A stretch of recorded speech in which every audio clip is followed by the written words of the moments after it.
নমস্কার বন্ধুরা, সকাল সকাল চলে এলাম রান্নাঘরে। বন্ধুরা, রান্নাটা শুরু করে দিব। রান্না করার আগে বন্ধুরা বলতেছি যে কেউ কোনো মন্তব্য করবেন না বন্ধুরা।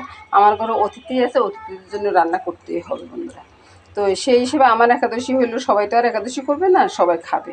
তো সেই হিসেবে রান্নাটা শুরু করব। প্রথমে বন্ধুরা সকালবেলা জলখাবারের জন্য পরোটাটা করবো আর কি, ডোটা আগেই করে রেখেছি। তো বন্ধুরা প্রথমে তো পরোটাটা করব, দেখতে থাকুন বন্ধুরা। আর ধাক্কা দিয়ে চলে যাবেন না বন্ধুরা, একটা লাইক আর কমেন্ট চাই বন্ধুরা। নমস্কার বন্ধুরা, একটা পরোটা তাওয়াতে দিলাম আর একটা পরোটা বেলে রেখেছি। এই তো বন্ধুরা, এইভাবে পরোটাগুলো করে নিচ্ছি বন্ধুরা। কত সুন্দর হচ্ছে না? ঘরের পরোটা আর বাইরের পরোটা অনেক তফাৎ আছে বন্ধুরা। তো বন্ধুরা কয়েকটা পরোটা করার পরে আপনাদেরকে বলবো যে শুভ সকাল বন্ধুরা। দেখুন পরোটাগুলো কত সুন্দর হয়েছে বন্ধুরা। নমস্কার বন্ধুরা। তো বন্ধুরা কয়েকটা পরোটা করার পরে আপনাদেরকে বলবো যে শুভ সকাল বন্ধুরা। দেখুন পরোটাগুলো কত সুন্দর হয়েছে বন্ধুরা। নমস্কার বন্ধুরা। নমস্কার বন্ধুরা, চলে এলাম দুপুরবেলা রান্না করতে বন্ধুরা। রান্নাটা শুরু করবো। শুরু করার আগে আগে দেখাই দিচ্ছি বন্ধুরা কী কী রান্না হবে। মাছ দিয়ে টমেটো আলু দিয়ে হবে, আর চিংড়ি মাছ দিয়ে পেঁয়াজ দিয়ে হবে। ডালটা আগে বানিয়ে নিয়েছি। তো প্রথমে মাছগুলোকে ভেজে নেব আর চিংড়ি মাছটা বসিয়ে দেবো। চিংড়ি মাছের পেঁয়াজের ভিতরে নুন, হলুদ, লঙ্কা, কাঁচা লঙ্কা সবই দিয়ে দিয়েছি। আর এখানে নুন হলুদটা দিয়ে রেখেছি, মেখে ভেজে নেব বন্ধুরা। প্রথমে আমি পেঁয়াজগুলো এখানে ছেড়ে দিচ্ছি, পেঁয়াজগুলো হতে থাকুক। আর এদিকে মাছটা ভাজি করতেছি। আর বন্ধুরা আমি কাটাকুটা তো দেখাই না, কাটাকুটা দেখালে কিন্তু ভিডিওটা অনেক বড় হয়ে যায়, ওই জন্য আর কি।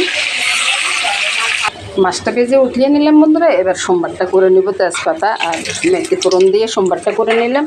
তারপরে আলুগুলো ছেড়ে দিই। আর এদিকে বন্ধুরা পেঁয়াজটা ভাজি হয়ে গেছে, আমি চিংড়ি মাছগুলো এটার সাথে ছেড়ে দিই। এভাবে রান্নাটা করে নেব আর কি, তাড়াতাড়ি করি। চিংড়ি মাছটা ঢাকা দিয়ে রান্না করতেছি, চুলার আঁচটা একটু কমিয়ে দিলাম। আর এদিকে আলুগুলো ভাজতেছি। তো বন্ধুরা আলুগুলো যখন ভাজা হয়ে গেছে তখন আমি টমেটোগুলো ছেড়ে দিচ্ছি।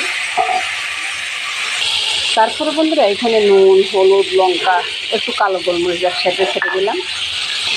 তারপরে এখানে একটু চিনিও দিয়ে দিচ্ছি বন্ধুরা। আপনারা যেরকম খান সেরকমই দেবেন আর কি চিনিটা। আমি একটু বেশি খেয়ে বেশিও দিচ্ছি।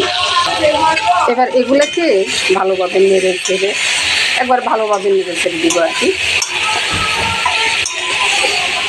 মিশিয়ে দিচ্ছি, মিশিয়ে দিয়ে যেন না পোড়া যায় সেই জন্য একটু জল দিয়ে দিচ্ছি, তাইলে আর পোড়া যাবে না। এবার বন্ধুরা ঢাকাটা দিয়ে রাখি। ঢাকাটা দিয়ে রান্না করলে না রান্নাটা খুব সুন্দর হয়ে যাবে। এবার বন্ধুরা চিংড়ি মাছটা হয়ে গেছে, চিংড়ি মাছটা এখন নামিয়ে নেব। এবার বন্ধুরা চিংড়ি মাছটা নামিয়ে নিচ্ছি। চতুর্দিকে আজান করছে বন্ধুরা, একটু আওয়াজটা বেশি হচ্ছে, কিছু মনে করবেন না। এবার বন্ধুরা চিংড়ি মাছটা নামিয়ে নিলাম বন্ধুরা। নামানোর পরে বন্ধুরা দেখুন বন্ধুরা কতটা সুন্দর হয়েছে না বন্ধুরা। নমস্কার বন্ধুরা। এবার বন্ধুরা এদিকে আমি টমেটো রান্নাটা করতেছি আর কি। ওটাতে শেষ হয়ে গেছে, টমেটো রান্নাটা করে শেষ করেছি। তো এটাকে আমি ভালোভাবে নেড়ে দিচ্ছি, কারণ হলো টমেটোটা গোটা থাকলে আমার ছেলে না খেতে চায় না। তো ওই জন্য টমেটোটাকে একটু ভেঙে ছেড়ে দিচ্ছি আর কি। এবার মাছটা দিয়ে দিব।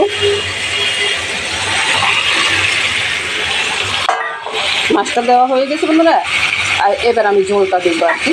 আর বন্ধুরা আমি এক হাতে মোবাইল ধরে এক হাতে কাজ করি, মুখে কথা বলি, এভাবে আমি ভিডিওগুলো ছেড়ে দিব বন্ধুরা। আপনারা কিছু মনে করবেন না বন্ধুরা, এটা লাইক আর কমেন্টস করবেন কিন্তু। এবার আমি ঝোলটা দিয়ে দিচ্ছি।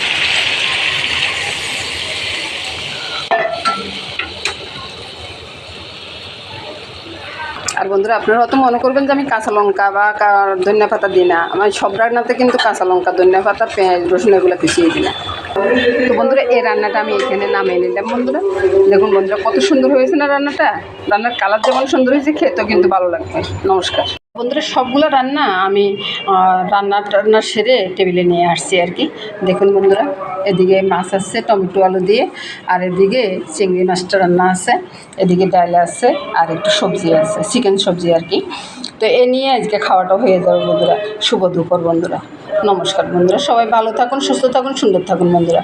এই কামনা করে আজকের মতো এখানে বিদায় নিচ্ছি বন্ধুরা। আর বন্ধুরা এতক্ষণ ভিডিওটা দেখার জন্য সবাইকে আমি ধন্যবাদ দেব।